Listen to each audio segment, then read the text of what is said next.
Let's talk about what to do when you find out that your child has been exposed to pornography. Hopefully you've already laid the groundwork. Hopefully you've developed a plan with your child when they were younger. Hopefully you've had conversations with them as a teenager. But even if you haven't laid that groundwork, when you discover that your child is looking at pornography or has an issue with pornography, it is important, very important, that you respond as a loving, caring, safe parent, and that you have that conversation and you are there for them to help them out. This is what parenting is. It's coming alongside our children through both the good times and the bad times and doing what needs to be done to help your child, to keep your child safe and protected, and to help your child to grow into that independent adult, and as a Christian, into that independent adult who loves God and understands the love and grace of God. So that is what we're doing when we talk to our child about pornography after they've been exposed.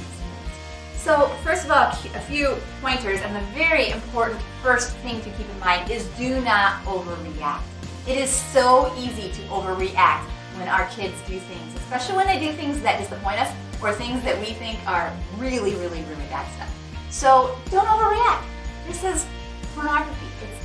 It's a challenge everybody has. Yes, it's horrible and awful and terrible, but that doesn't diminish the value of the person who's struggling with it. Your child is still a person who is loved by God and valued greatly. He's still created in the image of God, even if he has looked at pornography. So keep that in mind.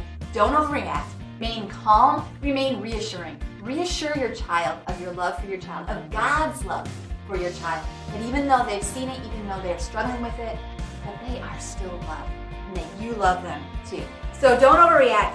Stay calm and be glad that you're aware of it.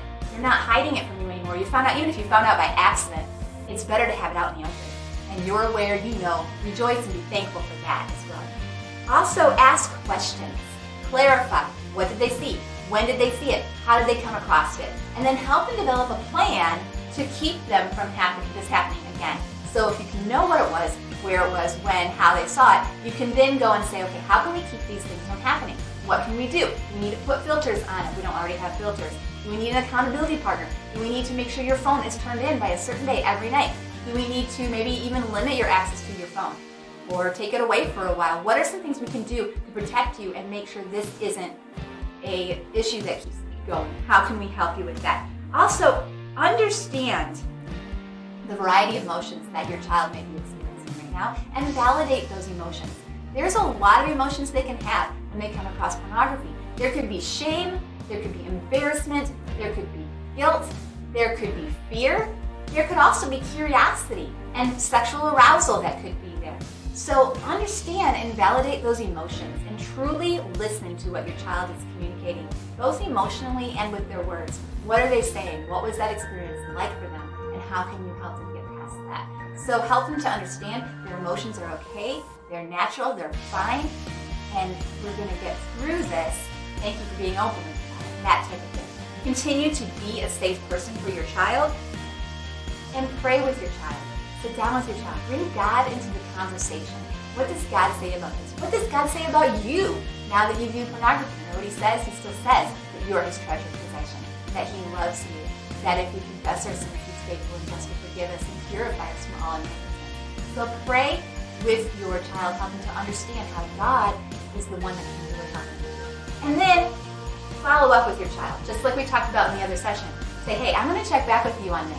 I'm going to keep you accountable. So I'm going to talk with you about this again on Saturday and see how you're doing. I'm going to talk with you about this again the following Monday and the following Wednesday. And we're going to keep this ongoing conversation and see how you're doing. Please be honest with me, because that's the only way you're going to get through this, is if you're continue to be honest with me, and we can talk through this and work through this. And then finally, another word of caution. Don't be afraid to get extra help for your child if your child needs it. Pornography addiction, like all addiction, is a huge thing, and sometimes it's going to take more than just the parent to get them through that. So if you have to go to a counselor, if you have to go to your pastor, whatever you have to do, find that extra help, and don't be afraid to find that extra help for your child. Again, it's about doing what you can to help your child. That's what parenting is all about. You can get through this. You can get through the pornography exposure that your child has had, and you can help your child come out on the other side of that, a stronger person, closer to God, knowing that they are still loved and valued by God. You can do this with God's help.